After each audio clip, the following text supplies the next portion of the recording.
লুট চলছে। এখানে আগে 2020 সাল পর্যন্ত যতগুলো টোল গেট ছিল, এখানে বিএলআরও সৌভিক সাহা, এখানকার ব্লক সভাপতি, ওর নাম আমি মুখে আনবো না, ওই বেটাকে আমি ভালো চিনি। আফাজ ভাই পালিশ করে দিয়েছে একটু আগে তার বক্তব্যে। ওগুলো একবারে পাতি জিনিস, 5 পয়সা 10 পয়সার মাল। ওদের আমি ওকে কাউন্ট করছি না, কিন্তু ব্লক সভাপতি, পুলিশ, বিএলআরও মিলে বালি লুট চলছে। সরকারের ঘরে রাজস্ব যায় না। কোন নদীর অস্তিত্ব আছে? আপনি বাবু বলুন তো। 1,20,000 টাকার ঘর, 2,000 টাকার বালি, 10,000 টাকা কিনতে হচ্ছে কার জন্য? কার জন্য? কোন লোকের ঘর তৈরি করতে পারছে না এই টাকাতে। শুনুন, আমাদেরকে হিন্দু মুসলমান করতে হয় না। নরেন্দ্র মোদীজির যে স্কিম, তিনি কোথাও বলেননি এই স্কিমে শুধু হিন্দু বেনিফিট পাবে। তিনি বলেছেন ভারতীয়রা বেনিফিট পাবেন। আজকে বলুন, মমতা বন্দ্যোপাধ্যায় যারা টোটো চালিয়ে খান, কত গরিব মানুষ, বেকার যুবকরা, গ্র্যাজুয়েট ছেলেরা টোটো চালাচ্ছে, 300 টাকা 400 টাকা হলে একটু বাড়িতে তরি তরকারি, মাছ তো কেনার সুযোগ নেই, ওই টাকাতে একটু ডাল ভাত আলু মাখা অন্তত হয়ে যাবে। এই সরকার, এই মুখ্যমন্ত্রী আত্মীয়দের নামিয়েছেন, পরিবহন দপ্তরকে নামিয়েছেন, পুলিশকে নামিয়েছেন। মুর্শিদাবাদ জেলায় 250টা গ্রাম পঞ্চায়েত, দমকল জঙ্গিপুর থেকে, জিয়াগঞ্জ, মুর্শিদাবাদ থেকে, কাঁদি, বহরমপুর থেকে, বেলডাঙ্গা থেকে যত পৌরসভা আছে মিলালে অন্তত 50,000 যুবক, কিছু যুবতীও আছে, সংখ্যায় কম হলেও মহিলারাও টোটো চালান, দেখেছি আমরা রাস্তায়। আজকে তারা, তাদের পেটে লাথি মারা হচ্ছে, বলছে রেজিস্ট্রেশন করো। রেজিস্ট্রেশন করতে হবে শোরুমে। শোরুমের সঙ্গে বখরা করে রেখেছে তৃণমূল। 15,000 টাকা শোরুমে রেজিস্টার করতে হবে। পার রেজিস্ট্রেশনে তৃণমূলের 5,000 করে টাকা আছে। বলছে 1,000 টাকা রেজিস্ট্রেশন ফি জমা দাও, মাসে 100 টাকা করে মমতা ভাত তুলবে আপনাদের কাছ থেকে। একদিকে পরিযায়ী শ্রমিক, একদিকে বালি চুরি, একদিকে ধানের দাম নেই।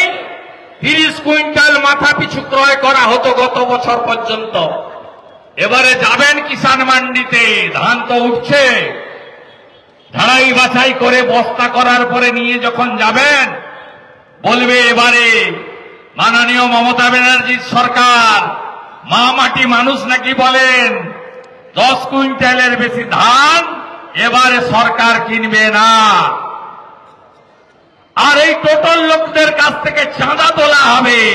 15,000 টাকা রেজিস্ট্রেশন শোরুমে, 100 টাকা করে মাসে, সামনে ভোট, আবার 200 টাকা ভাতা বাড়াতে হবে, টুপি পরাতে হবে বাংলার জনগণকে।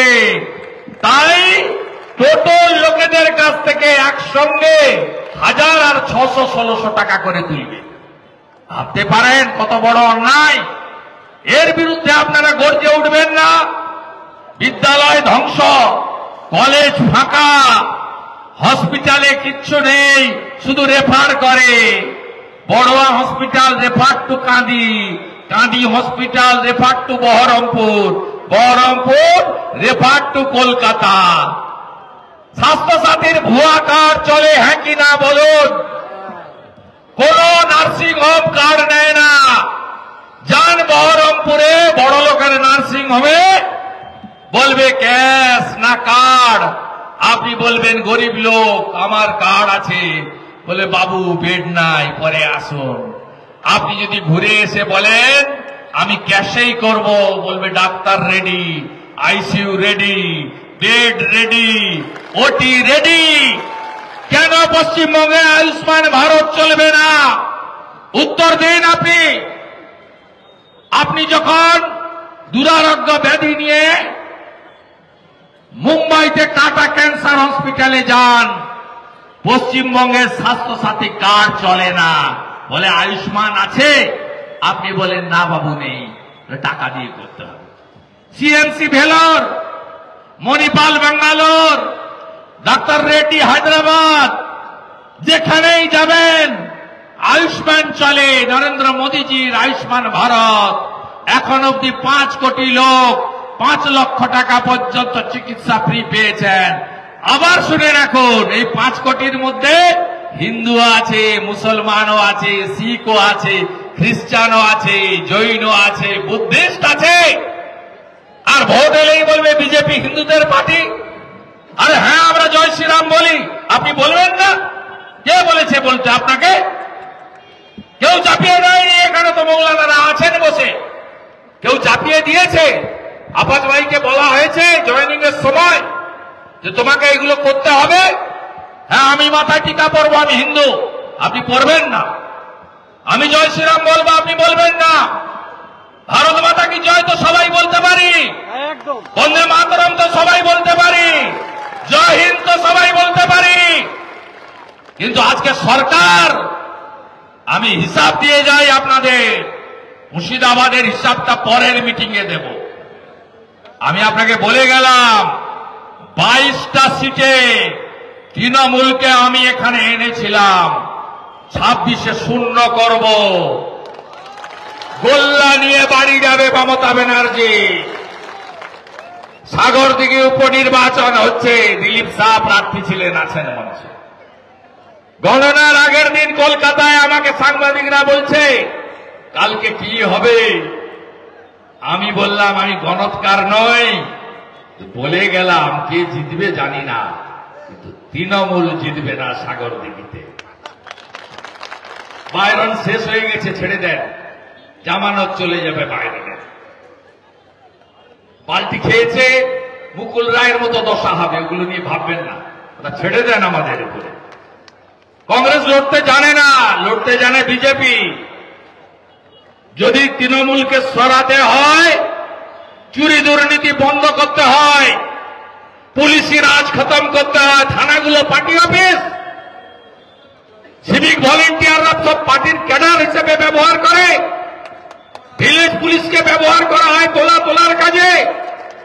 কদিন আগে এই মিনাল বলে একটা ডাকাত আছে, আইসি কাঁদি কিভাবে মেরেছে গ্রামের লোককে আপনারা দেখেছেন। আমি এর পরের ট্যুরে যাকে মেরেছে তার বাড়িতে যাব, প্রাক্তন সাংসদ গেছিল, আমি টিভিতে দেখেছি। যাব, এই গুন্ডাদের রাজত্ব খতম করতে হবে। পুলিশের বেতন কে দেয়? বেতন আপনার আমার ট্যাক্সের পয়সায় হয়। পিসিও দেয় না, ভাইপো দেয় না, মাহে আলমও দেয় না, আর ডেভিড অপূর্ব সরকারও দেয় না। এটা কান খুলে শুনে রাখা দরকার রয়েছে সব পুলিশের। এবিপি আনন্দ, এগিয়ে থাকে, এগিয়ে রাখে।